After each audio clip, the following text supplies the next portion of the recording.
तो बहुत ही important questions पूछे हैं, इसका आंसर एक एक करके देते हैं। किस टाइप के क्वेश्चन पुट किए जाते हैं? जो भी टाइप रहेगा वो आपके रिसर्च प्रपोजल से रहेगा कि आप जो प्रस्ताव वहाँ पर पेश करते हैं कि जब आपको उस संस्था में या उस विश्वविद्यालय में एडमिशन मिलेगा तब आप इस चीज़ पर शोध करेंगे और इस चीज़ को नया प्राप्त करना चाहेंगे जो कि आज से पहले नहीं किया गया या ये चीज़ नई कर रहे हैं आप। तो उससे रिलेटेड आपसे क्वेश्चन पूछे जाएंगे। कितने मार्क्स का इंटरव्यू होता है? अलग अलग यूनिवर्सिटी में अलग अलग नंबर का होता है, इसका कोई फिक्स्ड पैमाना नहीं है। जब आप जिस यूनिवर्सिटी में एडमिशन के लिए फॉर्म भरेंगे उसमें आपको पता चल जाएगा कि कितने मार्क्स का होता है। रिसर्च प्रपोजल भी मांगते हैं, कहीं कहीं मांगते हैं, कहीं कहीं नहीं मांगते हैं। अलग अलग यूनिवर्सिटीज़ में अलग अलग रहता है, लेकिन ज़्यादातर में मांगते हैं। तो रिसर्च प्रपोजल आपको एक बना के लेके जाना होगा। ज़्यादातर यूनिवर्सिटीज़ की मैं बात कर रहा हूँ। किस मीडियम में इंटरव्यू लिया जाता है?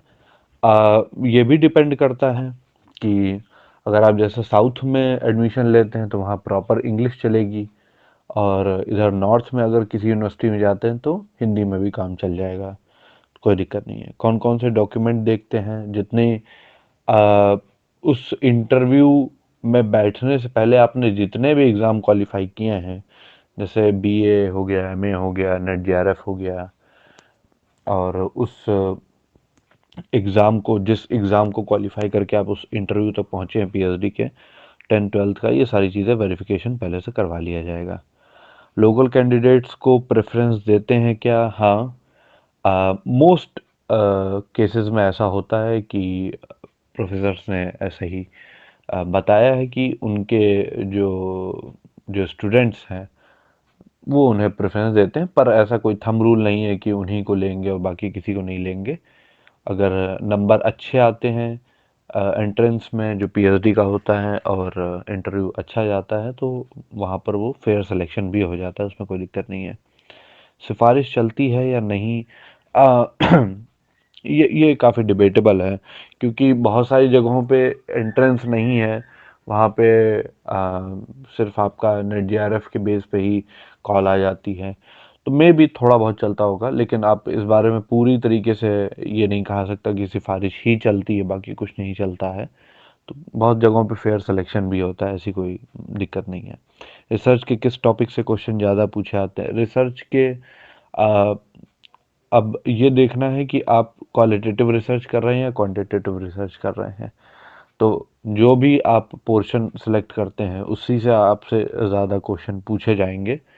और सर्वे मेथड क्या होता है, सैंपल किस तरीके से किया जाएगा, अलग अलग तरीके के टेस्ट कौन से हैं, स्केल कौन से हैं, इन सब से थोड़े से ज़्यादा सवाल पूछे आते हैं अगर पीएचडी के इंटरव्यू की बात करें। कौन कौन सी थ्योरी रीड करके जानी होती है? तो थ्योरी कोई पर्टिकुलर रीड करके ऐसा नहीं जानी है। जितने थिंकर्स आपने एमए में पढ़े होंगे, नेट जेआरएफ में पढ़े होंगे, उतना तो बेसिक है कि आपको एक्सपेक्ट करते हैं कि पता ही होगा। लेकिन अगर जैसे आपकी जो रिसर्च है किसी पर्टिकुलर थ्योरी पर ही बेस्ड है तो उसके बारे में वो आपसे पूछते हैं। इसके अलावा जब आप इंटरव्यू देने जाएं तो रिकमेंड ये किया जाएगा कि आप जो रिसर्च प्रपोजल बना के लेके जा रहे हैं उसको आप अच्छे से तैयार कर लें। कोशिश करिए कि आप रिसर्च प्रपोजल अपने आप से बनाएं, किसी का बिल्कुल छाप के ना बना लें। सिंपल देख देख के आपने वही वही चीज़ें नोट डाउन कर ली, ऐसा ना हो। कुछ अपने इंटरेस्ट उनको दिखाने की कोशिश करिए कि मेरा इस पोर्शन में इंटरेस्ट है, मैंने ये चीज़ें सोची हैं, मैंने ये इस बारे में ये बुक पढ़ी हैं, है ना? तो ये चीज़ जब आप बताएंगे वहाँ पर जाकर तो मेरे हिसाब से एक अच्छा इम्पैक्ट पड़ता है। इंटरव्यू में जाने से पहले आप कुछ बुक्स अगर पढ़ लेते हैं, ओरिजिनल बुक्स जो होती हैं, जैसे मान के चलिए आप विलेज पे स्टडी कर रहे हैं तो रिमेम्बर्ड विलेज आपने पढ़ ली। कास्ट पे स्टडी करने आ रहे हैं तो इंटरोगेटिंग कास्ट पढ़ ली दीपांकर गुप्ता सर की। इसी तरीके से अलग अलग जो भी बुक हैं उनको अगर आप पढ़ते हैं तो ये चीज़ एक अच्छा इम्पैक्ट क्रिएट करती है यूनिवर्सिटी में एडमिशन लेने के लिए। दूसरी बात, जिन यूनिवर्सिटीज़ में एंट्रेंस पेपर है, यानी कि वहाँ पे पहले आपसे पेपर लेंगे, मैटर नहीं करता कि आपका नेट है जेआरएफ, उससे मतलब नहीं है। जैसे लखनऊ यूनिवर्सिटी में था कि आपको एंट्रेंस बेस्ड पर कॉल आएगी। पहले आपसे एक पेपर लिया जाएगा, पेपर में जिसके ज़्यादा नंबर आएंगे मेरिट लिस्ट बनेगी उस हिसाब से।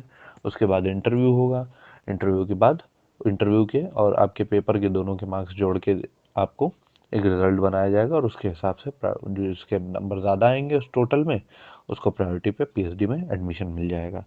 तो ऐसे में रिटर्न अपना स्ट्रॉन्ग रखिएगा। बहुत सारे लोग का ये रहता है कि उनका इंटरव्यू अच्छा रहता है लेकिन रिटर्न में वो अच्छे नंबर नहीं ला पाए, कट ऑफ क्लियर नहीं कर पाए उतनी उस एक्सटेंट तक, तो वहाँ पे उन लोगों को उनका सिलेक्शन नहीं हुआ। तो ये चीज़ आप लोगों को ध्यान रखनी है कि अगर रिटर्न है तो पूरा फोकस आप इसी बात पर करिए कि रिटर्न आपका अच्छे से निकले। रिटर्न निकल जाएगा तो फिर इंटरव्यू में भी एक अच्छा इम्पैक्ट पड़ जाएगा। और फिर आपको, आप जिस भी कॉलेज से अगर पढ़े हों रेगुलर मोड पे, तो वहाँ पे भी आप अपने प्रोफेसर से बातचीत कर सकते हैं, वो भी आपको थोड़ा सा गाइड कर देंगे। और अगर आप अच्छे हैं पढ़ने में तो निश्चित तौर पे आपको सपोर्ट करेंगे।